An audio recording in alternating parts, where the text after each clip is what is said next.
Hey guys, it's Adam here at the Ville, and I'm just standing at the back side of the property around our rain garden, also known as a swale.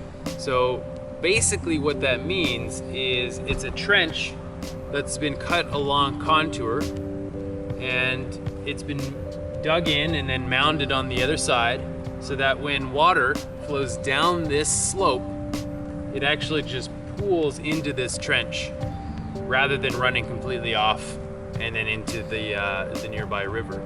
So when we get a big rain event, all of that water collects off of a roof that's just over there. As you can see, there's a public swimming pool just over there. And all that water runs down across a parking lot and then down this hill and then out into our sewer system. So this is just one strategy that we can employ to hold that water in on our property, making it easier for us to not have to worry about watering all the time. So this is the back side of the property. This is a side that, really we don't ever travel to or would ever even really think about. But what we've done is we've planted a bunch of resilient native species, such as bloodroot. We've got some ostrich fern, sensitive fern, bulrush. There's some currants and raspberries, so we've got a whole bunch of species that will do well on their own without too much maintenance.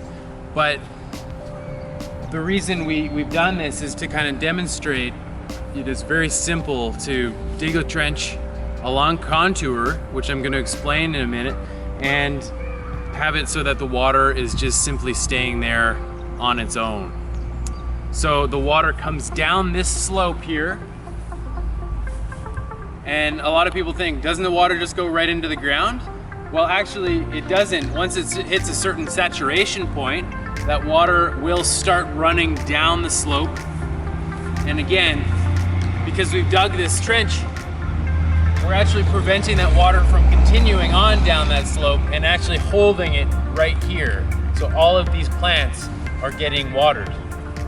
So I want to explain how we're actually capturing that water and how we know that it's level. So this is a tool that we're using. This is called an A-frame level.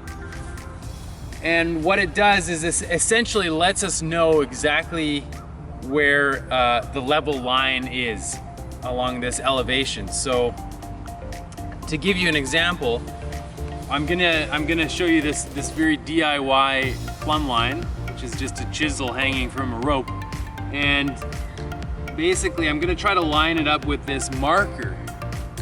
And once it is lined up with that marker point, then I'll know that it's exactly level because I've measured this side and that side, and I know that this is the exact middle.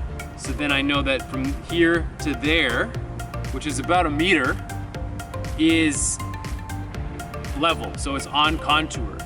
So what I would do is I'd mark out a flag on that side, and I'd mark out a flag on this side, and then what I'm gonna do is I'm gonna flip this A-frame around, and again I'm gonna try to get that string in line with that mark. And it doesn't need to be exact because we're gonna mess around with, when we're digging into the ground, we're gonna have to re-level everything just to make sure that it is level. So basically, you just have to, keep on flipping the A-frame around, putting a flag down in the ground every time, and then by the end of it, depending on how far you want to go, some farmers do this for miles or kilometers. In our case, we only did it for about 20 feet. So it's really up to you. It's about how much land you have and if you want to incorporate this into your garden. So that's just one simple strategy to prevent water running straight off of your land and to capture it on your land, to make it easier for you as a gardener to water your plants. Thanks a lot. Adam, over and out.